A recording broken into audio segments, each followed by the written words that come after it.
So first talk to your elbow partner about what you notice about what's changing, what's staying the same. I noticed that the 5 in the first one was staying the same in each of the pictures. So I colored the 5 in there, and I noticed it was going up by 4 each time. We noticed that the middle purple square is staying the same, and then the outer light blue are changing. The arms are one block is getting added on every time, every shape. So, and then the middle one's staying the same. And so I'm just noticing what you noticed, that some of you are noticing that you're adding one. Here we have this, we can see, right, that we have this T shape that's staying the same. So I have to stay in my little blue box. Okay, so here, again, the staying the same is this purple part, and then the other part is what's changing. Again, you guys are drawing it out. So I picked a bunch of them where I'm noticing that you guys are noticing the pattern. And again, some of you are looking at, I'm going to go back up here for a second. Some of you are looking at a specific, just this one that's changing or staying the same, whereas some of you are looking at a larger pattern where you're looking at this whole T section that's staying the same. Okay, so, all right, so we're going to move on to the next one. So here's your next question. So looking at the pattern about what's changing, what's staying the same, what would figure 4 look like? What would figure 5 look like? We've done this before, figure 43 and figure N. Okay, so the first one on the top, I realized that the purple one, that was really the only one that was staying the same, because the second one had like two blue squares on top and all around.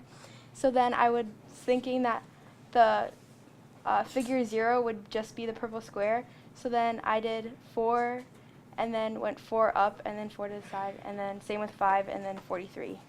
I just noticed that for every figure it had, like, for the first one, that was, say that's figure 1, it had 1 off of each side on the purple square. And I noticed as the figure number got bigger, it added on to the sides. So I just did the purple box and then added on however many it said, like that many out each way. So do you think yours is the same as what Natalie was thinking, or about the same? Okay. So for each figure they had like however many squares for what figure it was. So for figure 4 it would have blue squares, and then I went on to say that for figure N it would have N squares on each side and 1 purple in the middle. But I want you to write, so we were using the rule of using words, kind of talking through what you guys were noticing. But could you make this into an arithmetic equation? What might it look like? Are there multiple ways to do this? I am seeing a lot of this, where you're writing y equals 4n plus 1. So where are you seeing the 4n? Where are you seeing the plus 1? So where is that in the actual pattern? Okay, so there's 4 sides, right? And every time it's growing by 1. So like if it's just getting by 1 on 4 sides, then that's just 4. So what's growing by 1 every time? Every like the end of every side. You know what I mean? Like Every side is growing by 1? yeah.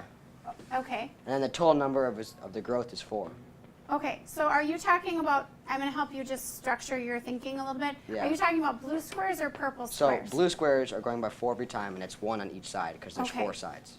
Okay, so you're seeing it increase by 4. Yeah. So if you were looking at the first one, you would say, how would you write this one out for me, that very first one?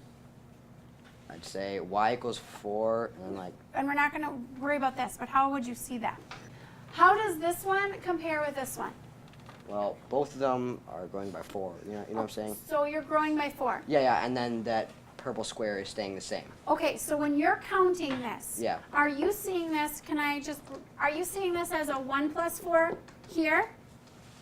And then you're seeing it as a 1 plus 4 plus 4 here? Yeah. Is that what you're talking about Yeah. when it keeps growing by 4? Yeah. So how would you write this one then? 1 plus 4 plus 4 plus 4. Okay, and what if I wanted my fifth figure? So, Then it'd be like 5 fours, right? Like 1 okay, plus. so there would be 5 fours? Yeah. Okay, so 5 fours. Okay, what if I wanted the 43rd figure? That'd be 43/4. Okay.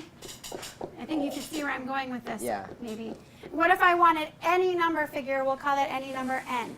I think it'd be n and then 4 parentheses, right? Like they'd be like. So you would do n4. So would you do 1? So how would you write it? So 1 plus n and then 4 in parentheses. Okay, 4 in parentheses. Okay. Like- And is this statement, is this expression that you have here the same as this expression on the right side of the equation? Yeah, Okay, it's just in different form. in different order? Yeah. Okay, all right. So that's one way. Okay, so I think that Dylan did a really good job of explaining the structure of that problem. But here's my question. So now I want you this. So he started with 1. What if he didn't start with 1? What if instead of with 1, he started with, so he saw 1 here, and then he kept adding 4. What if he started with 5? Because aren't there 5 here? Okay, I want you to talk in your groups. How could you rewrite this with seeing the 5 start first? So go ahead and talk in your groups quick.